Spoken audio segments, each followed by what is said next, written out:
දන්නවද? මත්පැන් වීදුරුවක් ප්‍රතික්ෂේප කරන එක බරපතල අපහාසයක් සහ ඒක රැකියාවට තදින් බලපාන ජපන් සංස්කෘතියක් ගැන. සාමාන්‍යයෙන් ඔෆිස් එකක් ඇතුළේදී නිහඬ විනයක් තියෙන මිනිස්සුන් ඉන්නේ. අපේ රටේ ඔෆිස් සෙට් එක ගැන නම් නෙමෙයි, ජපානයේ විනය ගැන තමයි මේ කිව්වේ. ඒත් මේ සෙට් එකම රැවෙද්දි සම්පූර්ණයෙන්ම වෙනස් වෙන්න පටන් අරගෙන බීලා පාරේ තැන තැන වැටිලා හිටියොත් මේ තමයි ලෝකේ වැඩියෙන්ම විනය තියෙන රට වෙන ජපානයේ නොමිකායි සංස්කෘතිය. සරලවම කියනවා නම් බීලා සෙට් වෙන එක. ඒත් මේක සාමාන්‍ය විදිහට වැඩැල්ල සෙට් වෙන බාර් ට්‍රිප් එකක් නම් නෙමෙයි. මේක ජපාන් සංස්කෘතිය ඇතුළේදී අනිවාර්ය අංගයක්. සම්බන්ධතා අලුත් කරන රහස් අවකාශයක්. බීමත්කමට කුපිත වෙන ශ්‍රී ලංකන් නෝනලා පැත්තකට වෙලා අපේ රටට ගෙනාව නම් හොඳයි හිතෙන මේ සංස්කෘතිය ගැන මහත්තුරු ටික අහගන්නකෝ. අද වීඩියෝ එක මේ පුදුම බීමත් සංස්කෘතිය ගැන.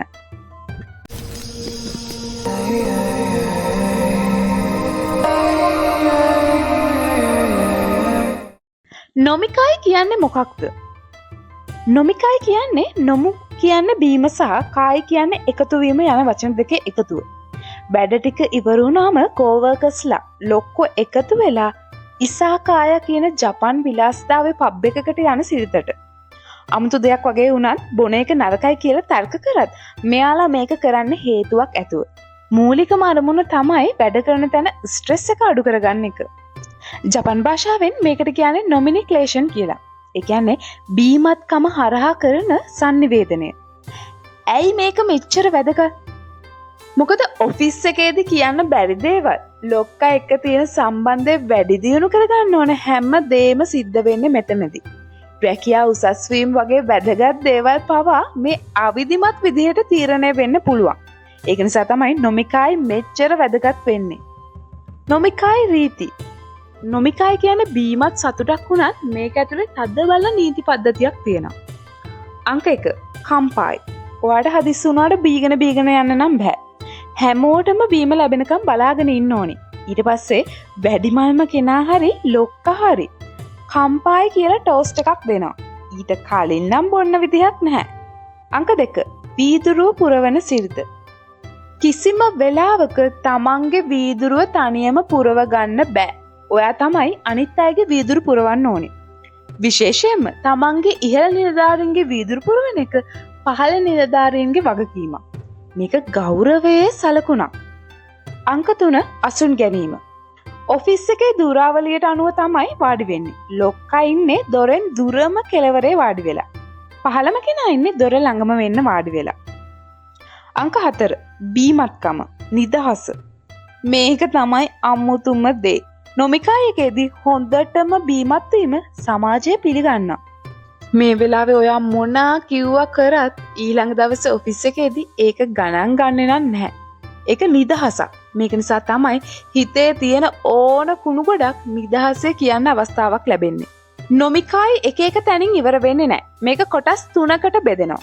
පළවෙනි වටේ වෙන්නේ නොමිකායි. ඉසාකාය එකේදී විධිමත් විදිහට කතා බහ කරන කොටස. දෙවනි වටේ වෙන්නේ නිජිකායි. මේක ටිකක් අවිධිමත්. මේක කරාෝකේ බාර් එකකට හරි වෙනත් ඉසාකායයකට හරි යන්න පුළුවන් වෙනවා. ටිකක් නිදහසේ කතා කරන්න පුළුවන්. තුන්වෙනි වටේ වෙන්නේ සංජිකායි. තුන්වෙනි වටේට එද්දි නම් සින්ඩරෙල්ලා ගෙදර යන වෙලාවත් ඇවිල්ලා. ඒ කියන්නේ මැදියම් රැත් පහුවෙලා තමයි. ඉතුරු වෙලා ඉන්න සෙට් එක රාමේන් එකක් කන්න හරි තවත් බාර් එකකට හරි යන්න පුළුවන්. ඔෆිස් එකේ වැඩ කරන අයට මේක මාර වෙහෙසකාරී දෙයක් වුණත් මේකට ආවේ නැහැ කියන්නේ නම් සමූහයෙන් අලවෙනවා වගේ දෙයක්. ඒ නිසා Taman කැමති වුණත් අකමැති වුණත් මේකට එන්නම වෙනවයි. අහන් ඉන්න ඔයාලට නම් නොමිකායි මාර ආතල් වගේ වුණාට ජපන් සමාජයේ නම් මේක සමාජ පීඩනයක් වගේම අවදානම් දෙයක් කියලා තමයි කියන්නේ. මධ්‍යම රාත්‍රියෙන් පස්සේ පොදු ප්‍රවාහනේ නැති වෙන එක වගේම ටැක්සි මාර ගණන් නිසා මිනිස්සු අපහසුතාවයට පත් වෙනවා. ඒ වගේම ඇවිද ගන්න බැරි තරම් මත්පැන් බීලා ඉන්න මෙයාලා උමන්දුම්රිය තැන්වලයි පාරේ තැන තැන වැටලා ඉන්නවා කියලාත් කියනවා. නොමිකායි සංස්කෘතිය අද වෙද්දි විවේචනයට ලක් වෙනවා. තරුණ පරම්පරාව මේ වගේ රැලි වෙනකම් බීමත් වෙන එක මාර වදයක් කියලායි කියන්නේ. ඒ ජපන් සමාජයේ සම්බන්ධතා සහ විශ්වාසය ගොඩනගන ප්‍රබල මෙවලමක් විදිහට මේ බීලා කතා කිරීමේ සිරිත තවමත් බලවත් වෙනවා. බාහිර ලෝකෙට මාර විනයක් පේන මේ ජපන් සමාජය තුලේ මේ වගේ අඳුරු පැතිකඩකුත් තියෙනවා. ඉතින් ජපාන් සමාජයට මාර සමාජ පීඩනයක් වුණාට අපේ ලංකාවට මේ වගේ දෙයක් ආවොත් නම් අපේ මහතුරු ටික මාර කැමති වෙයි නේද? හිතේ තියෙන කුණු ටික ලොක්කටත් කියලා වටේ ඉන්න තරහකාරයන්ට හොඳ වයින් දෙකකුත් කියලා ඇති වෙන්න මත්පැන් ටිකකුත් බීලා පාරේ වැටලා හිටියත් මොකද කියලා අපේ අය නම් දැන් හිතේ ඉන්නවා ඇති. හැබැයි අමතක කරන්න එපා. දන්නවද channel එක subscribe කරලා තියාගන්න. මොකද මේ වගේ රස කතා තව ඕනි තරම් ඔයාලට බලා ගන්න පුළුවන්.